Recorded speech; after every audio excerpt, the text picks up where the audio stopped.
The stakeholder engagement, as it says, is again, it's still planning. It's fairly early stage. We're not really actually doing any stuff here, any tasks, physically in this particular sort of activities. This is pretty much like planning. It's still, we're talking about it, but now we are moving ahead in terms of not just the approach. Now that we have got pretty much fixed in terms of approach, the communication plan, the types of governance, the kind of methodologies, the techniques that you would use, you pretty much kind of had a idea about that so far. Now we are getting to the next important thing, which is to identify the stakeholders. Who are the people who you would need to engage throughout the project in terms of getting your needs, getting their needs, getting their, and understanding their objectives, their expectations, and then how you could shape those in terms of your product vision and the roadmap. So again, in terms of the inputs, you've got the business needs and the business analysis approach, because by this time, by this step, before this step, that's what we did right in the previous one. So we've had the business analysis approach as the output there, which would become an input in this activity. So these are the two inputs that you would start off this particular activity with, and then you would try and plan the stakeholder engagement. Again, bear in mind, we're still in planning. It's still about coming up with some kind of preparatory framework. It's not the actual doing of the engagement activities and things like that. And the output at the end of this activity is basically stakeholder engagement approach. Bear in mind, I'm not calling it as phase. I'm not calling it as stage. I'm just calling it as activity because, again, just try to bring in the difference in the waterfall type of approach. You've got the phases, you've got the stages, you go from one phase to another phase, one phase to another phase. But in the kind of work that we're doing now, it's blended, it's agile. It could actually kind of have a waterfall as well as agile. So that's why you do activities. It's not phases. That activity of this stakeholder engagement planning could be done even towards the end. So it's not as if it has to be like one stage is done, then you need to get to the next stage and next stage, like a waterfall. So I'm just calling these as activities, and this can be done anytime. So just that's something which you need to keep in mind. So in terms of the guidelines and tools, what do you need to start off your planning for the stakeholder engagement? You need to understand the business analysis performance assessment. That's a very important element here. And then you also need to look at the change strategy. How do you envisage the organization to adopt this change? What kind of strategies are there ahead for the organization to consider as options? And what is the potential outcome? So that's the current state description in terms of where you are. So the as is, that's what we call in the business parlance as is the current situation. And then to be is the proposed situation, where you want your organization to be in terms of your either strategies, in terms of the implementation of your plans, your product development, your process improvement, anything. It could be anything. So that is the to be state. So there are two states: current state, which is the as is state, and then the potential, the future state is basically the to be, the proposed state is to be solution state. So there's a gap always, right, between the as is and to be, and that's what you would need to identify as a business analyst, and then you would need to come out with options and the propose an approach to bridge this gap from the as is to the to be. And that's what is the you have to use this word. You have to use these words exactly like it is, as is, to be, and all in either in a real case scenarios and all. Yeah, in practical sense, you would use that more than current and all that. You typically use as is and to be. That's what you would actually come across in your JDs as well. If you see some of the job descriptions of BA would involve saying that identify the as is and the to be stage and define the steps and all that. That's how they would typically write. So that's a BA parlance again, as is and to be. Yeah. How many? Of these, as we discuss, though only those keywords. So that's something which would help you handy when you actually do the interviews or even after in the job. So this is more current state, and this is more of like change strategies. You don't use these terms in a practical sense. So you typically use something like a roadmap, for example, is a more used word rather than this. Backlog is a more used word. As is and to be is a more used word. Prospect or proposed stage, a proposal is a more used practical words like that. Performance assessment, all these more of as you It's, right, the difference between what is a theory, what is the more accepted theoretical stuff, whereas things which are practically done, you don't use some of these words like these. So you use more of the typical words that we talk, lingo. So as is and to be is most used like that. Okay. What would be the tasks that use output? So you've got planned business analysis, governance. So obviously that's the one that that has come through from the last time. We've got the planned business analysis, information management, and then we've got the prepare for elicitation, conduct elicitation, then communicate business analysis information, stakeholder collaborations. How would you manage that? Change strategy and assessment of the risks. We were talking about all of these, in the course of the last few slides. So we would potentially use all of them, and this would follow through as well. So that's what we're going to discuss as well. So in terms of stakeholder engagement, so the process used by an organization to engage relevant stakeholders. So basically the reason, this is the definition of why we would need to have an engagement with the stakeholders to make sure that we engage the relevant stakeholders, whether it is business stakeholders, technology stakeholders, operational aspects, or customers. So when we talk about stakeholders, they could mean a huge range of different, not only people, but also teams, groups, departments, or even to some extent, organizations who are either inside or outside of the organization, or our company, our firms, or basically even our team as well. So these are all called stakeholders. In the parlance of user experience, for example, even the users or the stakeholders, we'll just call them as users, product users or consumers, right? And then you've got customers, people who buy your product. So we've got a separate category of the stakeholders already identified. So the rest of the the so-called stakeholders, we would then say that these are the key stakeholders, and they could be again classified as internal stakeholders. Some could be external, so that your suppliers, your vendors, regulators, and your competitors, they're all external stakeholders. Whereas your employees, your team members, or other team members, other departments like quality department, quality assurance, who would come in and check and give you a kind of a certificate. All of these are internal stakeholders, right? So that's how you would need to. And when you say stakeholders, again, not everyone would be important for you. So we will actually talk about some techniques that we would identify, that we would help to kind of indicate who is a relevant stakeholder for us. Why should we engage them in the first place? So we'll discuss that in the next couple of slides.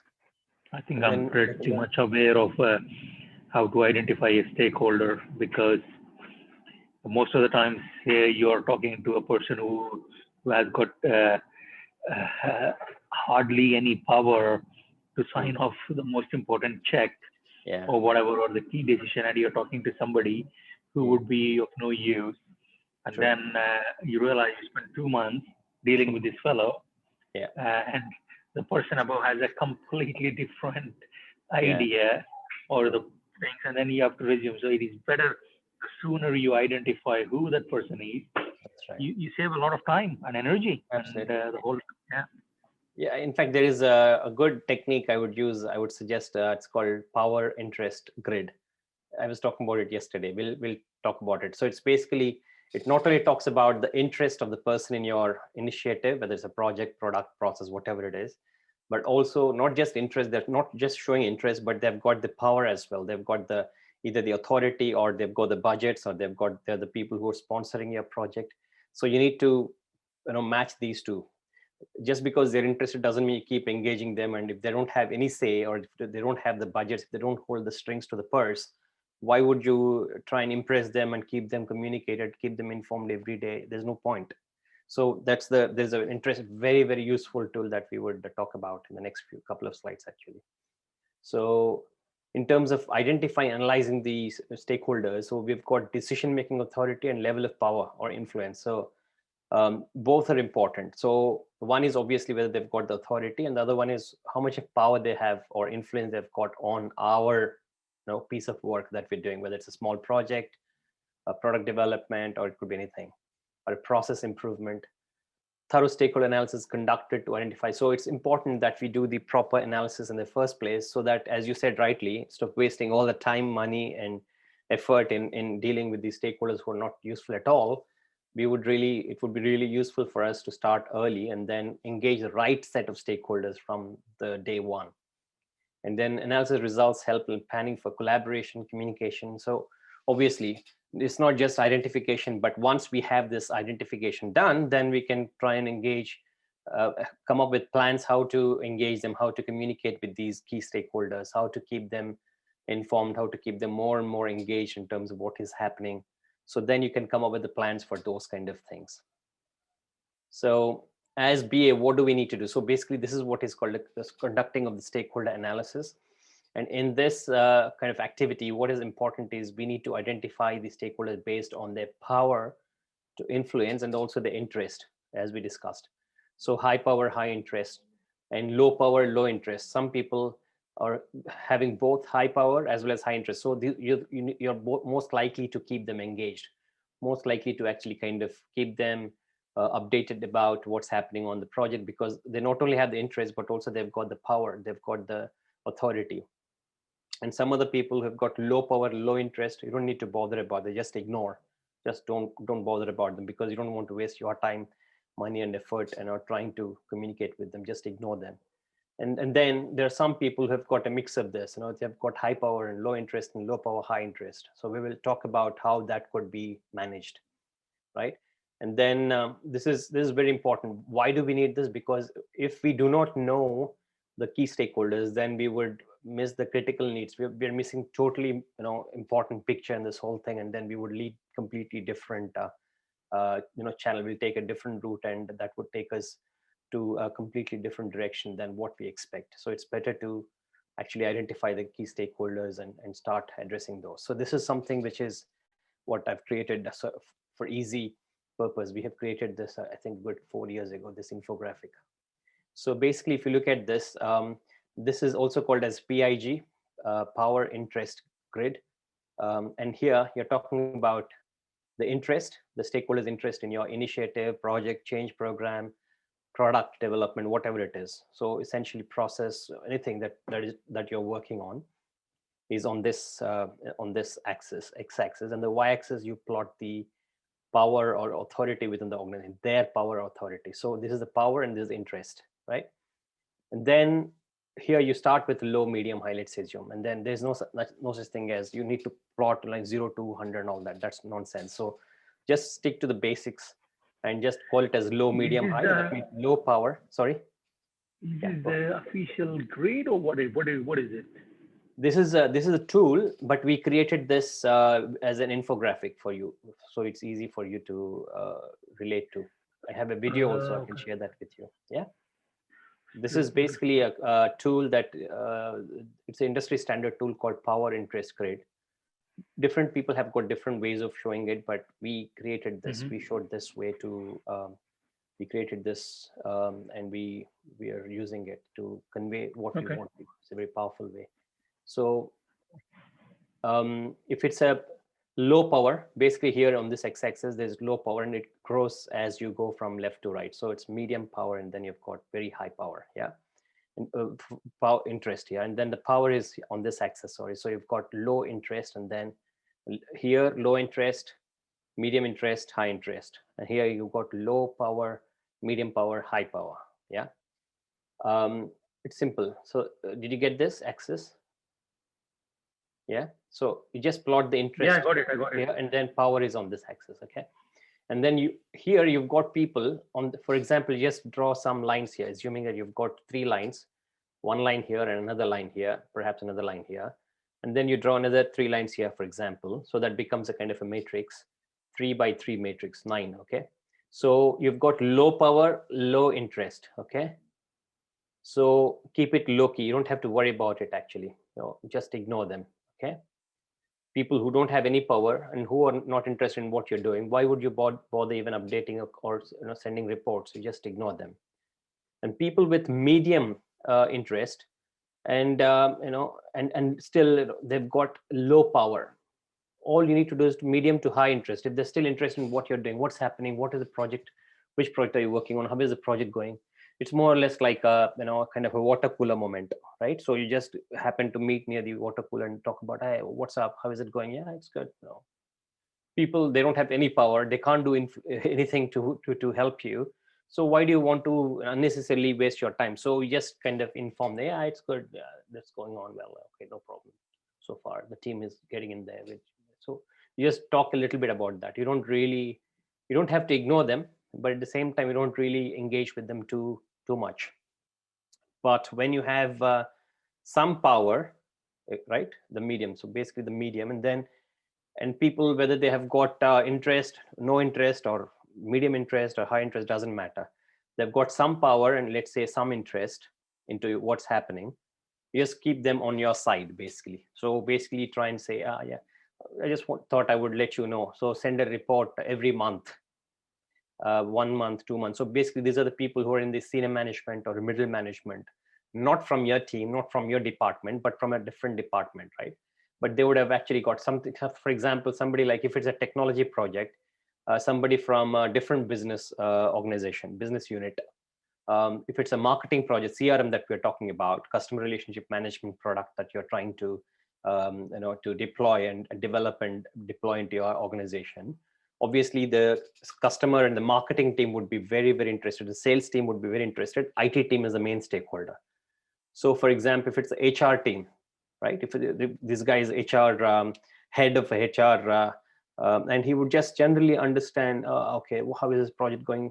We got some requests for recruiting some people on this project. Have you got the people on board? Yeah, okay, fine. We just wanted to check if you're okay with that. So the team is in place, yeah. So basically, this guy, the HR guy, because of the fact that he's interested in recruiting and training and other things, so he generally asks, he has got some interest into your project, but he's not really so keyed in that he would like to understand the functionality, what you're trying to deliver and all that stuff. He doesn't have any clue, and he doesn't need to know as well, right? So in that case, for this HR guy, we just try and keep him on board, right? Just saying that, okay, I send some monthly one report, or just talk to him, go to his cabin and then say, yeah, this is how it's going. You don't have to ignore them. You should not ignore them, because they have got some power as well, because they might come into your help later. And then you don't have to completely give them updates every day, because they're not interested that much. But whereas when it comes to your really people with high power, very high power, right, and then they don't have any interest. But the problem is, people of this kind of nature would actually typically be, for example, the operations team, for example. Yeah, these guys, the operations head, they don't have anything to do with your sales force automation or your CRM project that we are working on. But they, because of the fact that they have got high power and the influence is there, they would like to meddle into your efforts if they are wrongly, if they're irritated, or if they've got some, if you're taking some team members from their team and putting into your project team, they'll get highly irritated. They might actually turn into, kind of what we call as, they will try and sabotage your product, your project. Why do they sabotage your product? Because they've got that high power, high influence. And if they're not kept happy, or if they're not really, if you leave them, if it is like normal, run of the mill situation every day, that's fine. They're not bothered. They don't want to know what is going on to your CRM product and product implementation. They don't care, because they don't have anything to do with this. But if push comes to shove, something happens to the setup, and if things start going the wrong direction, and if they're affected because of that, if you've taken some people from their team, then they will definitely try and sabotage your product or project. Why? Because they have got that high power, and things are not going the way that they should be. So if that is the case, these are the kind of people that you should keep a watch. You don't have to keep updating them. You don't have to send reports and everything else, but you should just try and keep a watch on them, what they're doing, how they're perceiving the things, so that anything adverse happens, you can really take a quick action immediately. Yeah. And then the people who have got high power but some interest, what you need to do is to, they're in this one, right, this middle. So they've got some interest, but they've got really high power, high influence. You need to keep them satisfied. So these are the people, like for example, the sales head. Okay, he has got really high power, and you're implementing the CRM, so obviously he has to be, he has got that final say. But then he's not interested every day for it, because more to do with marketing project that you're doing, the customers and engaging the customers, building the CRM system and all that. So he's not directly affected by this, right? So, but still, for the fact that he has got a later point of time, there might be some contact point, something that he might actually get out of the CRM system, which might give you some leads to his sales team to pursue. So he has got some interest that way. He's not totally interested, but he has got some interest coming out of this project at a later point of time. So for that kind of reason, you need to keep these guys satisfied, in the sense you don't have to update them every day or every week, but at least send them a report maybe once in a fortnight. Send out a report saying, hey, this is what is happening. By the way, we're building the system. We've got the team on board. We've got the first sprint off, and then we have got this features. These set of features are to be ready and all that. Just have a quick email that you send out as a kind of a note to these people, just to keep them satisfied and let them know that this is happening, because they have got some interest. They've got very high power. They can sabotage again. They can try and bring the project down if they're not happy, or if they feel that they're not being put in the loop. And then the other important, perhaps the most important and most critical aspect of this whole equation is the people with high power and also high interest. And these are the people that you must engage regularly, very, very, very close contact, manage them very, very effectively, perhaps even on a daily basis. Send them out things what are happening, and then maybe a couple of days go to the cabin, tell them this is what is happening, keep them really informed, updated. These are the people who are project sponsors. If they're not happy, they can cut the budget. The whole project and initiative could come to a standstill. So you need to keep them really engaged on a continual basis. So this is what is called a PIG, power interest grid. Some people call it power influence, but it's not correct, because power or influence is one and interest is another thing. So power interest grid. So important thing is high power, high interest, engage them. Low power, low interest, ignore them. Some power, some interest, keep them on your side and try and just keep them updated.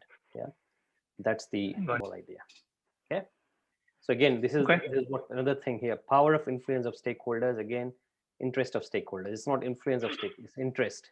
What their interest in your initiative here. So again, this is just a kind of a representation. Finance. Typically, if it's an IT kind of a project, then you've got CRM product I was talking about, right? So you've got finance, legal, networking, security, web standards. They're here. And typically, if it's an IT project, you have got the CIO or the CTO, change manager, project manager. They're the people who would be very, very interested, very, very powerful, because it's their budget, right? They're spending their budgets to create this project and to give you the salaries and things like that. So these are the people you should be keeping on your side and engage them and things like that. Whereas people who are in the other quadrants, training managers and things like that, call centers, testers, customers, they could potentially come here because it's not really developed yet. So that's why you just don't worry about it. But once you have got that, then your training manager, legacy system owner, all of them, you try and understand and keep them informed what's happening. You already got a system. You just try and talk to them over the water cooler. What's happening? How are you doing before? What kind of process you had? So get that. You don't have to inform them, because anyway, it's a legacy system. It's like already done, right? You're not really trying to do anything on the top of what they have got. So